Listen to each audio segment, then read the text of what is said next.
இன்றைக்கி நம்ம என்ன பார்க்க போகிறோன்னா homemade commercial version of butter biscuit அதுதான் பார்க்க போகிறோம். நல்லா டேஸ்ட்டாக இருக்கும். இது பட்டர் இல்லாமல் எக் இல்லாமல் எப்படி பண்ணுறதுன்னு பார்க்கலாம் வாங்க. ஸோ வீடியோவில் மெஷர்மெண்ட்ஸ் எல்லாமே மேக்ஸிமம் நான் டிஸ்பிளே பண்ணியிருக்கேன். வீடியோ எண்டுலேயும் எல்லா மெஷர்மெண்ட்ஸும் தெளிவாக கொடுத்துருக்கேன். ஸோ இது நம்ம எதை வச்சு பண்ண போகிறோன்னா இந்த வனஸ்பதி டால்டா அப்படிலாம் சொல்கிறாங்க.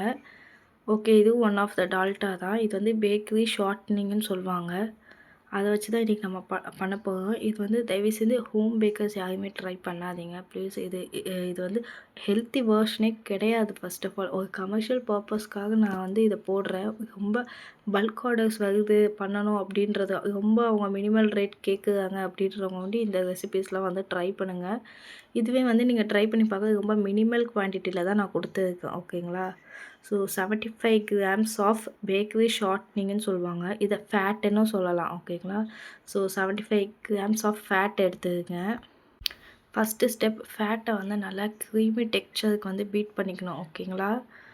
ஓரளவுக்கு அது ரொம்ப திக்கனாக இருக்கும். அது கொஞ்சம் நல்லா க்ரீமி டெக்ஸ்சருக்கு நீங்கள் பீட் பண்ண அது வந்துடும்.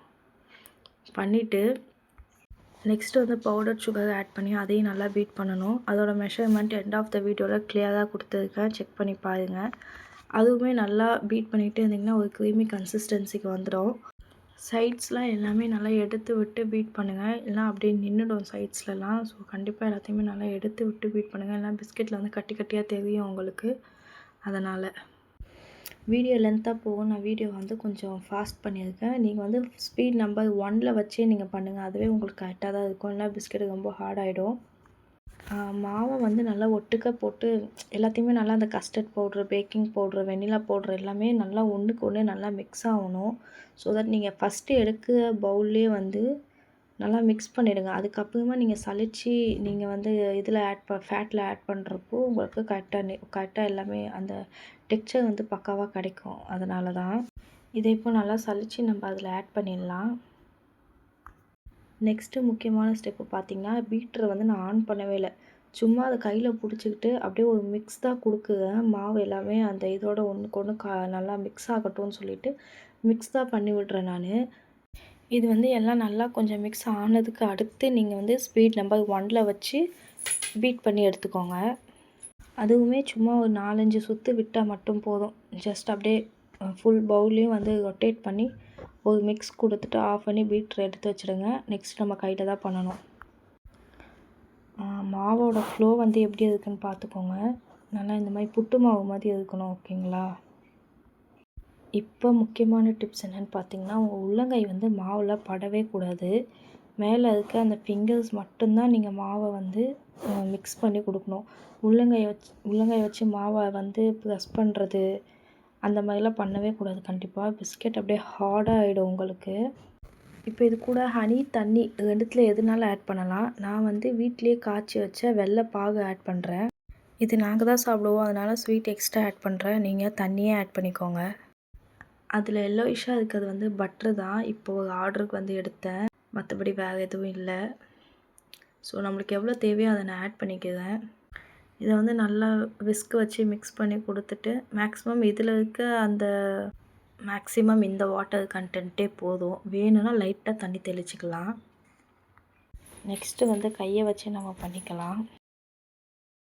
அதுவுமே உள்ளங்கை மாவில் படவே கூடாது, பார்த்துக்கோங்க. ஓகேங்களா? அந்த மேலே இருக்க ஃபிங்கர்ஸ் மட்டும்தான் மாவு நீங்கள் ப்ரெஷர் கொடுக்கணும். அதுவும் ரொம்ப பூ போல் குலாப் ஜாமுன் மாவுலாம் எப்படி பண்ணிடுவோம் அந்த மாதிரி தான். ஓகேங்களா? ரொம்பலாம் பண்ணிடவே கூடாது. இப்போ எனக்கு மாவு டைட்டாக இருக்க மாதிரி இருக்குது. லைட்டாக நான் தண்ணி தெளிச்சிக்குவேன். மாவு இந்த கன்சிஸ்டன்சியில் தான் இருக்கணும். உங்களுக்கு பவுலில் உங்கள் கையில் எதுலேயுமே ஒட்டக்கூடாது. ஓகேங்களா? ரொம்ப ஸ்டிக்கியாகவும் இருக்கக்கூடாது. அதுக்காக அப்படியே ரொம்ப டைட்டனாகவும் டோ இருக்கக்கூடாது. ஓகேங்களா? இப்போது ஈச் பிஸ்கெட் 10 கிராம்ஸ் அப்படின்ற மெஷர்மெண்ட்டில் எல்லாத்தையுமே நான் ஒரு பால் மாதிரி பண்ணி வச்சுருக்கேன். நெக்ஸ்ட் குக்கீஸை ஷேப் பண்ணி எடுத்துக்கலாம். இது ஒன் ஆஃப் த மெத்தடு தான். ஓகேங்களா? அதாவது நீங்கள் எடுத்த டோவை நல்லா நல்லா எந்த ஒரு ஆக்மே இல்லாமல் ஃபஸ்ட்டு நல்லா பால் மாதிரி பண்ணிவிட்டு அதை வந்து ஒரு பட்டர் ஷீட் மேலே வச்சு ஒரு ப்ரெஸ் கொடுத்தீங்கன்னா இந்த மாதிரி அழகாக வந்துடும். இப்போ நான் கையில் வச்சுருக்கிறது பாருங்கள், சைடில் வந்து அன்ஈவனாக கிராக்ஸ்லாம் வந்திருக்கு. ஆனால் அதுக்கு முன்னாடி வச்ச 2 டோவில் அதெல்லாம் இல்லை. பார்த்தீங்களா? நான் உங்களுக்கு காட்டுறேன். நீங்கள் வந்து பால் செய்யும் போதே இந்த குலாப் ஜாமுனுக்கு செய்கிற மாதிரி நல்லா ஈவனாக பக்காவாக பண்ணிங்கன்னா இதெல்லாம் அவாய்ட் பண்ணிடலாம். ஈவன் ஷேப்பில் வந்து உங்களுக்கு கிடைக்கும். அந்த டோவை வந்து அகைன் நான் பண்ணலை, பிகாஸ் அப்போ ஹார்டாகிடும் பிஸ்கெட்டு. அதனால் அப்படியே வச்சுட்டேன் நான். ஃபைனலாக அவனில் ஏற்றியாச்சு பிஸ்கெட்டை. நீங்கள் பிஸ்கெட் பேக் பண்ணும்போது கண்டிப்பாக டோஸ்ட் மோடில் தான் வச்சு பேக் பண்ணணும். நான் அவனை பற்றி வீடியோ வேணுன்னா எனக்கு கமெண்ட்டில் சொல்லுங்கள், நான் அதை தனியாக போஸ்ட் பண்ணுறேன். ஓகேங்களா? அது கூட எனக்கு குக்கீஸ் ஆர்டர் இருந்துச்சு. இது வந்து பட்டர் பேஸில் பண்ண பட்டர் பிஸ்கெட்டு. ரெசிபி வேணும்னா கமெண்ட் பண்ணுங்கள். ஷீட்டிங் ப்ராசஸும் நெக்ஸ்ட் வீடியோவில் சொல்கிறேன். ஷெல்ஃப் லைஃப் 15 days ஏர்டைட் பாக்ஸில் ஸ்டோர் பண்ண